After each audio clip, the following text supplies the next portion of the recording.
Hi everyone, welcome back to my channel. My name is Lily and I'm excited to welcome you back. If this is your first time on this channel, thank you for stopping by. I appreciate you. If you've always watched my videos, thank you, and I hope that they've helped your career growth. In today's video, I'm going to talk about how you can switch into tech in the UK as an international student. If you are an international student and you resumed studies last September or this January, congratulations on taking such a big step towards your career development, moving from a different country, your home country, into a brand new country. And this must be like the biggest step. Well done and well done. So if you've moved to the UK and you do want to switch into tech, why would anyone want to switch into tech in the UK? The top reason I've found so far is that people want to better their chances of getting a sponsored skilled worker visa upon graduation to be able to work and live in the UK for longer. So if that's your motivation, if that's your reason, then you're going to want to hear the tips I have for you. The first one is, as a student, you have a lot of opportunities at your disposal. Honestly, I do miss the times when I was a student, and I'll tell you why. Because you've got the university library, you've got access to books, you've got access to laptop, you've got access to the best computers. So even if you don't have a personal laptop, or even if you have a personal laptop that is not currently serving you well, you can always borrow a laptop from the university library for free. You've got books and you've got internet access. So technically, I don't see a reason not to use your university library to start picking up the skills you need to be able to work in tech. So you decide what area of tech you want to work in, head into your university library and start using the resources available for free that you've already paid for in your school fees or tuition fees. Start using the resources to learn the skills you need. Number two, which most people try to avoid at all costs, and I don't know why, is making use of the career office or the career development office, depending on what your university calls it, making use of their services to your own career development. How?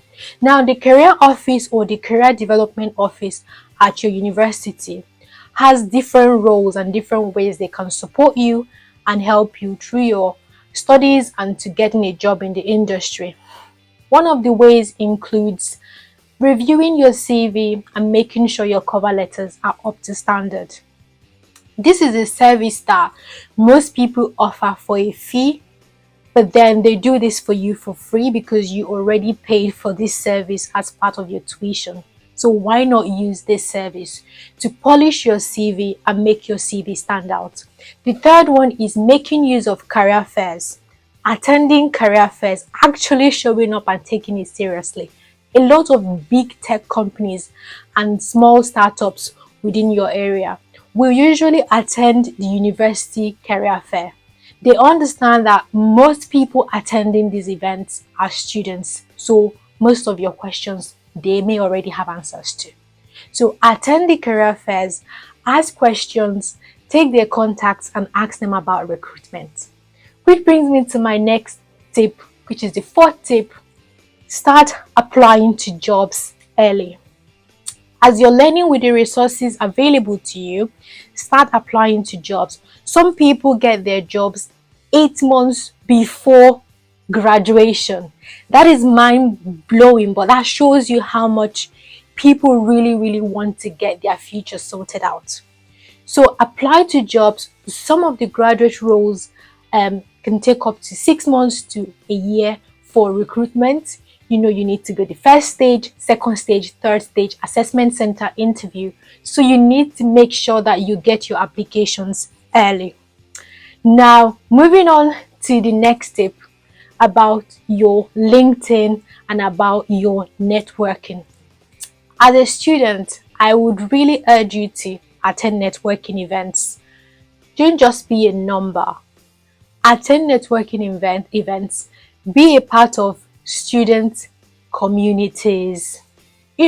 Show up on campus and do things that add value to not just your life, but the life of your fellow classmates or university. Why?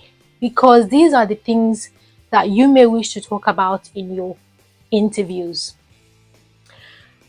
I feel like I've said too much, but I still feel like I have like one more to give you, and that's about LinkedIn. As a student, please start making meaningful posts on LinkedIn and your social media. Put yourself out there with the intention of building meaningful network. Connect with your lecturers and your professors on platforms such as LinkedIn. Connect with your fellow students and follow companies that you're interested in working for. If you're really interested in working in tech and you do put all of these tips into action, I can assure you that before you graduate, you're going to land an entry-level role in tech. And I'd like to mention that it doesn't matter if you're in the UK to do a master's in an unrelated field. It doesn't matter if you've got no previous experience in tech.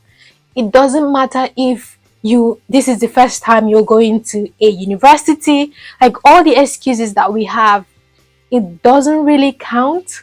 The reason is because you're in the UK and there are lots of opportunities here. Even if you don't want to live in the UK after your masters, the skills you gain, no one can take that away from you. So I am hoping that you put these tips into action to gain the skills you need to be able to work in tech. I can't wait to hear all the good news, and I can't wait to know the number of people who got sponsorship in the end to work and live in the UK. I wish you the best of luck. Do take care. Bye bye.